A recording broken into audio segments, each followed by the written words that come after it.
नमस्कार दोस्तों, मैं ज्ञानेश्वर आपका स्वागत करता हूं मेरे YouTube चैनल ज्ञानीज क्लासेस में। दोस्तों, ये वर्ल्ड ज्योग्राफी के ऊपर सेकंड वीडियो है। फर्स्ट वीडियो हमने कॉन्टिनेंट्स के ऊपर बनाई थी and this second video is about oceans. हम आज इसके फैक्ट चेक करेंगे, टाइप चेक करेंगे और काफ़ी कुछ ओशंस के बारे में जानने की कोशिश करेंगे। दोस्तों, हम सबको ओशन एक ऐसा टॉपिक है जो रोमांचित कर देता है। दोस्तों, प्रश्न सबके मन में उठता है कि ओशंस कैसे बने, इतना सारा पानी कहाँ से आया। तो दोस्तों देखो, हमको पता है कि अर्थ पर लैंड से ज़्यादा तो वाटर है। 70% is water and 30% is only land. और बहुत सारा अब भी आइस के रूप में जमा हुआ पानी है। दोस्तों, वैज्ञानिक अब भी इस विषय की खोज कर रहे हैं कि आखिर इतना पानी कहाँ से आया, और हम अब भी उतने श्योर नहीं हैं।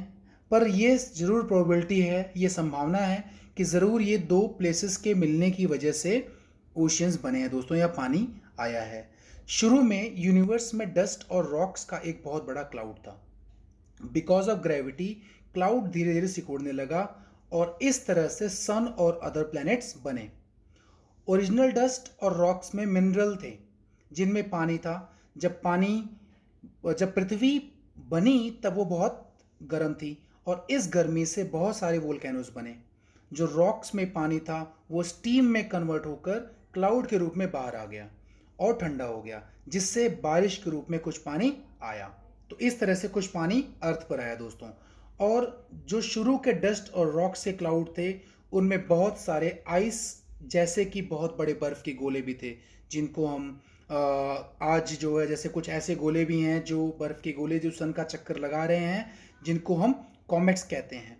ये भी अर्थ के फॉर्मेशन के समय क्रैश करते हैं और कुछ पानी वहाँ से भी अर्थ पे आता है। तो ये दो तरीके हो गए जहाँ से पानी अर्थ पे आया दोस्तों। तीसरा प्रश्न ये है कि यूनिवर्स में पानी कहाँ से आया। ये स्नोबॉल की बात कर रहे थे, तो ये कहाँ से आया आखिर में पानी।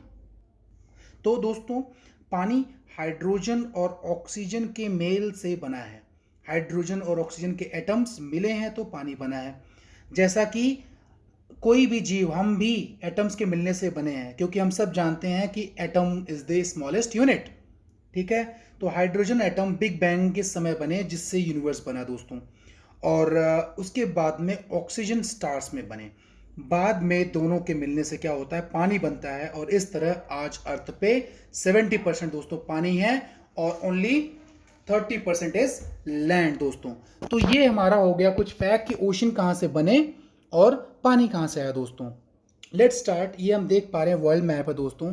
यहाँ पे देखिए, ये अटलांटिक ओशियन हो गया, पैसिफिक ओशियन हो गया, इधर पे ये आर्कटिक हो गया आपका, इधर पे आपका अंटार्कटिक जिसको हम सदर्न ओशियन ही बोल देते हैं दोस्तों, और ये आपका इंडियन ओशियन हो गया। तो हम मेनली यहाँ पे 5 मुख्य एशियंस के बारे में जानेंगे दोस्तों। पहले तो प्रश्न ये उठता है कि कितने ओशियंस हमारे अर्थ पे हैं दोस्तों। तो historically there are 4 named oceans, 4 ऐसे ओशियंस जिनके बारे में Atlantic, Pacific, Indian, Arctic. But बहुत सारी कंट्रीज जैसे यूएसए हो गया, ये सब सदर्न ओशियन, जिसको अभी अंटार्कटिक के बारे में हम यहाँ पे देख रहे थे, इसको भी इन्होंने इंक्लूड कर लिया है।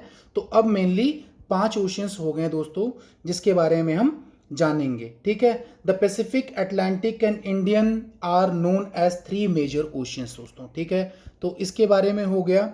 Let's start about Pacific Ocean, the first, the largest, the deepest. The Pacific Ocean took birth nearly 750 million years ago. It broke off from Rodinia. आपको प्रीवियस वीडियो में बताया था कि करीब इतने 750 to 35 मिलियन ईयर अगो की बात है दोस्तों, जब एक सुपर कॉन्टिनेंट हुआ करता था। उसी से ये सुपर कॉन्टिनेंट से ब्रेक होकर रोडिनिया बना, और however it was called as Panthalassic ocean till 200 million years ago. और जब पैंजिया, जिस कॉन्टिनेंट की बात कर रहे थे, पैंजिया और उधर ऊपर आपका यूरेशिया का पार्ट ब्रोक हुआ था दोस्तों, तो पैंजिया से ये अलग अलग पार्ट बने थे, 2 मेन पार्ट बने थे। फिर ऊपर वाला यूरेशिया हो गया था, गोंडवाना लैंड नीचे वाला हो गया था। तो इस तरह से only when Pangaea broke of, तो इससे अलग अलग कॉन्टिनेंट्स बनेंगे दोस्तों। और पैसिफिक ओशियन जहाँ से वजूद में आया दोस्तों, because of breaking of Pangaea.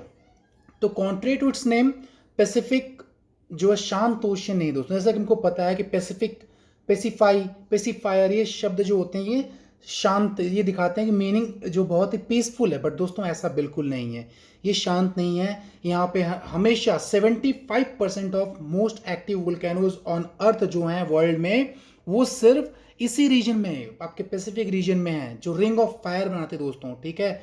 तो ये शांत नहीं है बिल्कुल भी, और इस पर डीपेस्ट है दोस्तों।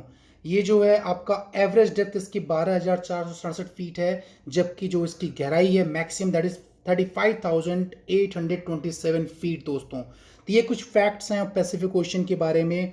ये आपका डीपेस्ट पॉइंट अर्थ का यहाँ पे है, home to ring of fire के बारे में बात हो गई। ग्रेट पैसिफिक गार्बेज पैच, ये क्या है दोस्तों, देखिए ये है गार्बेज पैच जो कि कुछ इंसानों की देन है, ठीक है। तो ये हो गया home to great Pacific garbage patch, world's deepest ocean, world's largest ocean, और 50% of ocean water only Pacific ocean में ही है, ठीक है दोस्तों। तो ये हो गया। ये देखिए कुछ कंपैरिजन हमारे माउंट एवरेस्ट की, ये देखिए हाइट, और ये देखिए मैरिना ट्रेंच दोस्तों। तो सी अग्री अगर ऊपर होता तो क्या बिल्कुल डिफरेंट जो है नज़ारा होता। अब हम रिंग ऑफ फायर के बारे में देख रहे हैं। रिंग ऑफ फायर क्या है? The ring of fire is the result of plate tectonics. Much of volcanic activity occurs along subduction zones. Subduction zones क्या होते हैं दोस्तों?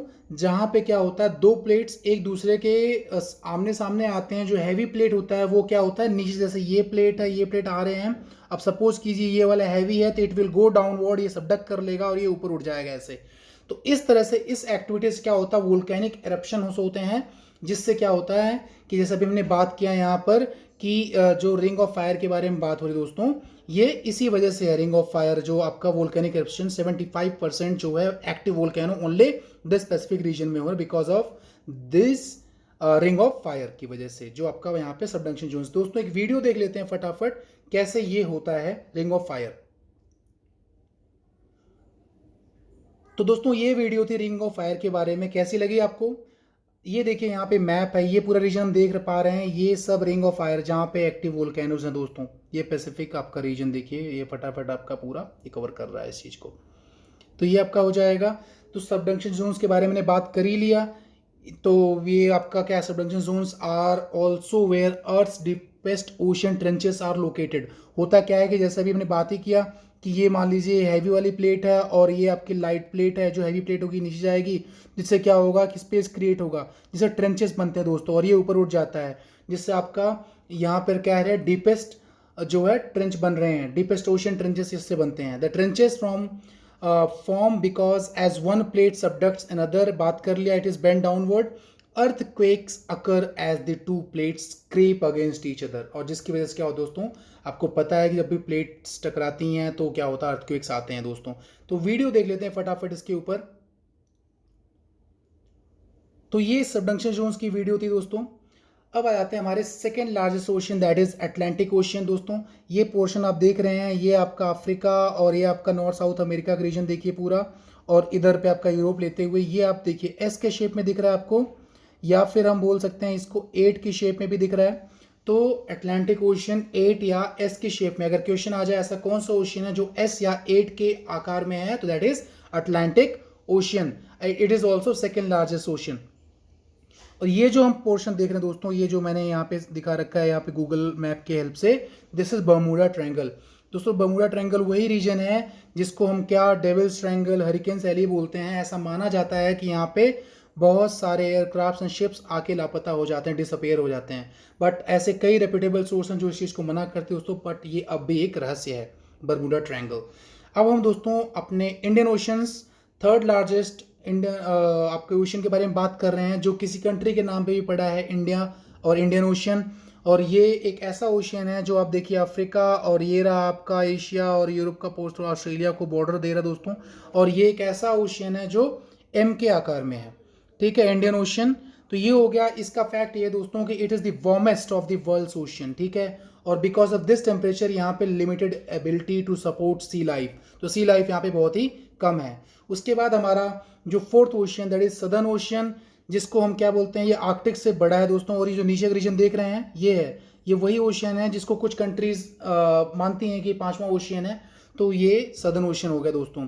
उसके बाद इसको हम क्या, अंटार्कटिक ओशन ही बोलते हैं, साउथ पोलर ओशन ही बोल देते हैं, या फिर ऑस्ट्रल ओशन भी बोल देते हैं दोस्तों। तो ये हो गया। अब हमारा लास्ट है, दैट इज आर्कटिक ओशन। दोस्तों आर्कटिक ओशन का फैक्ट ये है कि इट इज स्मॉलेस्ट एंड शैलोएस्ट। शैलोएस्ट क्या होता है? कम गहरा। ठीक है, तो ये कम गहरा है सभी ओशन से, ये कोल्डेस्ट है सभी ओशंस में। और नॉर्थ पोल है वो आर्कटिक ओशन के बिल्कुल बीचों बीच है। There is no land on at the North Pole. ठीक है, it is a floating raft of ice. Ocean जो है आर्कटिक ओशन, ये विंटर में बिल्कुल दोस्तों सी आइस से कवर हो जाता है। तो ये कुछ फैक्ट थे हमारे छोटे छोटे सभी पांचों ओशंस के बारे में। और ये फटाफट दोस्तों डिक्रीजिंग ऑर्डर में देख लेते हैं जो हमारे एग्जामिनेशन पॉइंट ऑफ व्यू के बहुत इंपॉर्टेंट है। Pacific ocean largest, second is Atlantic, third is Indian, fourth is southern and fifth is Arctic ocean दोस्तों। तो वीडियो शॉर्ट से शॉर्ट बनाने की कोशिश की गई दोस्तों। आपको कैसी लगी ज़रूर कमेंट करिए, ज़रूर बताइए दोस्तों। अगर आपको ऐसी और वीडियोस चाहिए, आपको पसंद दोस्तों, सब्सक्राइब करना नहीं भूलिए। धन्यवाद दोस्तों, ऑल द बेस्ट।